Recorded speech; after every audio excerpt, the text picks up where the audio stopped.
এই মুহূর্তে সবচেয়ে বড় খবর হলো এপস্টিন মামলায় এই প্রথম কোনো বড় পরিচিত ব্যক্তিকে আজ পুলিশ গ্রেপ্তার করেছে। আর যে বড় পরিচিত ব্যক্তিকে গ্রেপ্তার করা হয়েছে তার নাম হলো প্রিন্স অ্যান্ড্রু। প্রিন্স অ্যান্ড্রু হলেন ব্রিটিশ রাজপরিবারের সদস্য। তিনি হলেন যুক্তরাজ্যের দ্বিতীয় রানী এলিজাবেথের ছেলে এবং রাজা তৃতীয় চার্লসের ছোট ভাই। তো প্রিন্স অ্যান্ড্রুকে গ্রেপ্তার করার পর ব্রিটেন সহ অন্যান্য দেশে চাঞ্চল্য সৃষ্টি হয়ে গিয়েছে। তাকে গ্রেপ্তার করার পর অনেকেই অবাক হয়েছেন, কারণ বলা হচ্ছে এই ঘটনা নাকি এপস্টিন ফাইলস নামে পরিচিত কিছু কাগজপত্রের সঙ্গে জড়িত। এখন প্রশ্ন হলো এপস্টিন ফাইলস কি? এপস্টিন ফাইলস বলতে বোঝায় কিছু সরকারি কাগজ, আদালতের নথি আর তদন্তের রিপোর্ট। আর এগুলো সব জড়িত জেফ্রি এপস্টিন নামের এক ব্যক্তির সঙ্গে। জেফ্রি এপস্টিন একজন ধনী ও প্রভাবশালী ব্যক্তি ছিলেন। পরে তার বিরুদ্ধে গুরুতর যৌন অপরাধের অভিযোগ প্রমাণিত হয়।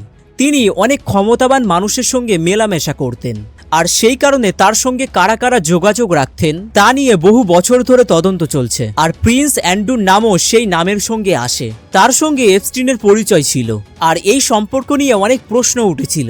2019 সালে বিষয়টি নিয়ে মানুষের মধ্যে অনেক রাগ ও সমালোচনা শুরু হয়। আর তারপর এই প্রিন্স অ্যান্ড্রুকে রাজপরিবারের দায়িত্ব থেকে সরিয়ে দেওয়া হয়। এরপর 2022 সালে ভার্জিনিয়া জিউফ্রে নামে এক মহিলা তার বিরুদ্ধে দেওয়ানি মামলা করেন। তিনি অভিযোগ করেন যে অতীতে তার সঙ্গে অন্যায়ভাবে আচরণ করেছেন এই প্রিন্স অ্যান্ড্রু। পরে মামলাটি আদালতের বাইরে মীমাংসা হয়। প্রিন্স অ্যান্ড্রু টাকা দিয়ে মামলাটি শেষ করেন, কিন্তু তিনি কোনো দোষ স্বীকার করেননি। এখন যদি সত্যিই নতুন করে তাকে গ্রেপ্তার করা হয়ে থাকে, তাহলে পুরানো সব বিষয় আবার নতুন করে সামনে আসতে পারে।